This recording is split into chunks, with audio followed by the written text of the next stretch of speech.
Break के बाद एक बार फिर से आप सभी दर्शकों का अन्नदाता कार्यक्रम में स्वागत है। बढ़ते हैं अपनी अगली प्रस्तुति की ओर।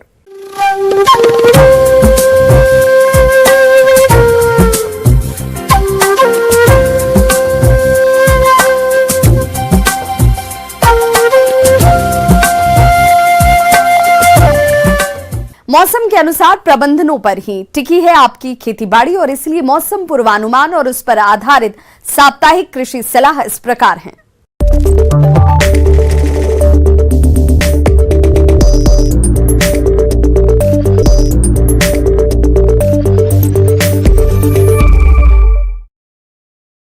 ग्रामीण कृषि मौसम सेवा भारत मौसम विज्ञान विभाग राजमाता विजयाराजे सिंधिया कृषि विश्वविद्यालय ग्वालियर द्वारा भेजे गए मौसम पूर्वानुमान रिपोर्ट के आधार पर जिला ग्वालियर और इससे लगे जिलों के किसान भाइयों को सलाह दी जाती है कि संभावित मौसम पूर्वानुमान को देखते हुए सब्जियों में निराई गुड़ाई करें व आवश्यकता अनुसार सिंचाई करें। देरी से बोई गई सरसों की फसल में इस समय रस चूसक चितकबरे कीट की संभावना हो सकती है, अतः इसके नियंत्रण के लिए क्लोरोपाइरीफास या डाइमिथेट 80 मिलीलीटर दवा 400 से 500 लीटर पानी में घोल बनाकर छिड़काव करें। सरसों की फसल जो कि 35 से 40 दिन की अवस्था में है उसमें पहली सिंचाई करें व उसके बाद नाइट्रोजन की मात्रा दें। गेहूं की बुआई के लिए संभावित मौसम अनुकूल है, अतः गेहूं की उन्नत किस्मों जैसे पूसा तेजस, पूसा उजाला, MP 3382, MP 1203 व RVW 4106 आदि का चयन कर बीज उपचार करके बुआई करें व संतुलित मात्रा में उर्वरक डालें। किसानों को सलाह दी जाती है कि आलू की फसल में सिंचाई करें और सिंचाई के कुछ दिनों बाद मिट्टी चढ़ाएं और जरूरी यूरिया की मात्रा का प्रयोग करें। यदि पत्तियों पर गोल आकार के भूरे धब्बे दिखाई दें तो वह अगेती झुलसा रोग हो सकता है, अतः झुलसा रोग दिखाई देने पर इसके नियंत्रण के लिए मैंकोजेब 1.5 किलोग्राम दवा 500 से 600 लीटर पानी में घोल बनाकर प्रति हेक्टेयर की दर से छिड़काव करें। मिर्च और टमाटर की फसल में लीफ कर्ल रोग की संभावना हो सकती है, अतः दिखाई देने पर इसके नियंत्रण के लिए थाइमेथाक्साम 25 DG दवा की 100 ग्राम मात्रा 500 से 600 लीटर पानी में घोल बनाकर प्रति हेक्टेयर की दर से छिड़काव करें। बैंगन की फसल में तना छेदक व फल छेदक कीट की संभावना हो सकती है, दिखाई देने पर इसके नियंत्रण के लिए ग्रसित फलों को तोड़कर नष्ट कर दें व स्पाइनोसेड 48 EC कीटनाशक दवा 1 मिलीलीटर प्रति 4 लीटर पानी के हिसाब से घोलकर छिड़काव करें। नींबू, संतरा और मौसमी में कैंकर रोग लगने की संभावना हो सकती है, अतः दिखाई देने पर इनके नियंत्रण के लिए 1% बोर्डो मिक्सर या बिलिटॉक्स 50 दवा की 2 मिलीलीटर मात्रा प्रति लीटर पानी के हिसाब से घोल बनाकर छिड़काव करें। संभावित मौसम में नवरोपित आम, अमरूद, नींबू आदि पौधों की थालों की निराई गुड़ाई कर आवश्यकता अनुसार सिंचाई करें। इस समय बकरियों में लीवर फ्लू की संभावना हो सकती है, अतः इससे बचाव के लिए नीलजान नामक दवा उनके शरीर भार के हिसाब से 4 से 8 ग्राम प्रति बकरी दें। संभावित मौसम पूर्वानुमान में तापमान की गिरावट को देखते हुए पशुओं को दिन के समय धूप में रखें व रात्रि में ठंड से बचाव के लिए छत के अंदर रखें। दुधारू पशुओं को संतुलित आहार दें। मुर्गियों को रानीखेत बीमारी से बचाने के लिए पहला टीका F1 7 दिनों के अंदर एवं दूसरा टीका R2B 8 सप्ताह की उम्र में लगवाएं।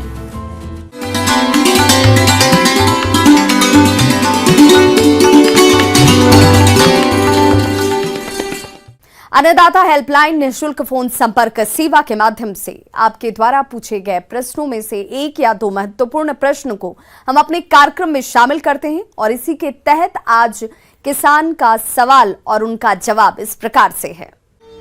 अन्नदाता निःशुल्क फोन संपर्क सेवा के माध्यम से पूछे गए प्रश्नों में से आज हमने जिस प्रश्न को कार्यक्रम में शामिल किया है उसे पूछा है ग्राम पिपरिया, जिला मंदसौर के कृषक जगदीश कुमार ने। ये कालेहारी की फसल में किए जाने वाले जरूरी कार्यों के बारे में जानकारी चाहते हैं। तो जगदीश कुमार जी, आपकी जानकारी के लिए प्रस्तुत है कार्यक्रम का ये अंश।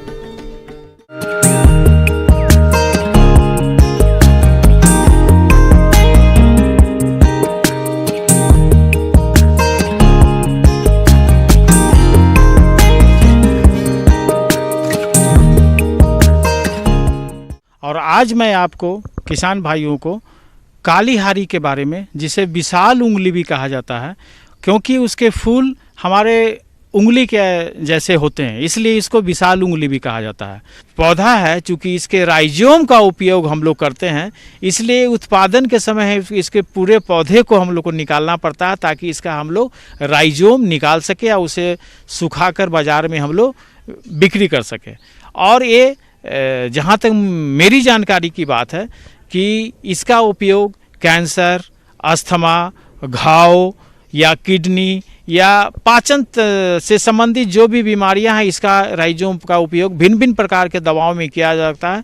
आयुर्वेदिक में ये एक अपना महत्वपूर्ण स्थान रखता है। भिन्न भिन्न प्रकार के बीमारियों को रोकथाम के लिए या उसके अंदर भिन्न भिन्न प्रकार के मिट्टी के कार्य को करने के लिए हम लोग आने जाने में सुविधा हो, ताकि हम लोग रोग से रोग की दूरी को ऐसे बनाएं ताकि उसमें किसान भाई आसानी से देख सकें कि उसकी वृद्धि कैसी हो रही है। अगर उपचार की आवश्यकता है, अगर उसमें मिट्टी चढ़ाने की आवश्यकता है या उसमें किसी भी प्रकार की रासायनिक खाद या फर्टिलाइज़र डालने की आवश्यकता है, तो हम लोग को मूवमेंट में, वहाँ पर आवागमन में हम लोग को किसी प्रकार के दिक्कत ना हो, और समय समय पर हम लोग उसका जो खेती के तरीके हैं, जैसे निकाई गुराई हो या उसकी देखभाल हो, समय पर कीटनाशकों की अगर आवश्यकता पड़े तो हम लोग रासायनिक कीट के अलावा हम लोग नीम ऑयल का भी इस्तेमाल कर हम भिन्न भिन्न प्रकार के व्याधियों से निपटारे कर सकते हैं और अच्छा उत्पादन ले सकते हैं।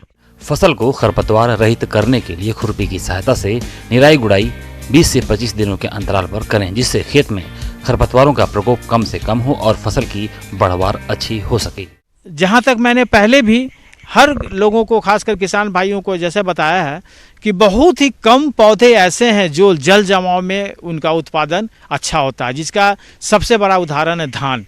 लेकिन ज़्यादातर पौधों की पानी की आवश्यकताएं तो होती है, लेकिन उनके पास जड़ के पास जल जमाव की आवश्यकता नहीं है। जल जमाव से विभिन्न प्रकार के बीमारी लग जाते हैं और जिनके कारण उनके जड़ सड़ जाते हैं और उत्पादन में काफ़ी नुकसान हो जाता है। इसलिए हम भूमि का चुनाव करते समय ये सुनिश्चित कर लें कि जल जमाव की समस्या वहाँ पर ना हो। अगर जल जमाव की समस्या उस खेत में है तो उचित निकासी की व्यवस्था कर उस जल जमाव की समस्या से निदान पाया जा सकता है।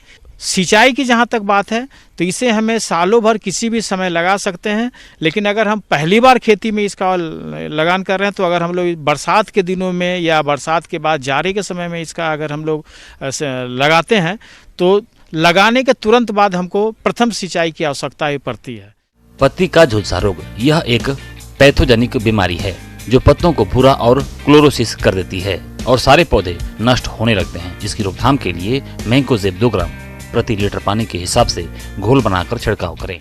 और जहाँ तक लागत की बात है तो प्रति हेक्टेयर इसमें 70 से 80 हज़ार रुपये प्रति हेक्टेयर लागत आती है और इसमें कम से कम 2.5 से 3 लाख का आपका मूल्य तैयार होता है। इसे मूल्य 2.5 से 3 लाख के मूल्य में हम लोग बाज़ार में बिक्री कर सकते हैं, जिससे कि हमको लगभग 2 लाख का मुनाफा हो सकता है।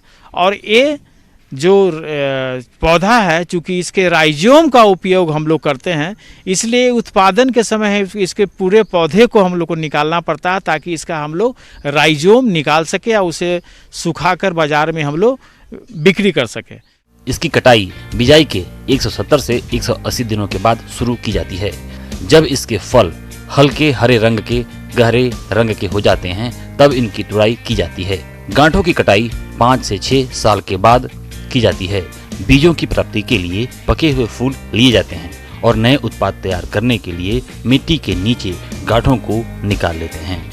अगर इस चीज़ को हम ध्यान में रख के खेती करेंगे, वैज्ञानिक तरीके से खेती करेंगे, तो किसानों को उचित समय पर बिना किसी नुकसान के उचित उत्पादन और अच्छे उत्पादन के साथ अच्छा मूल्य में मिल जाएगा।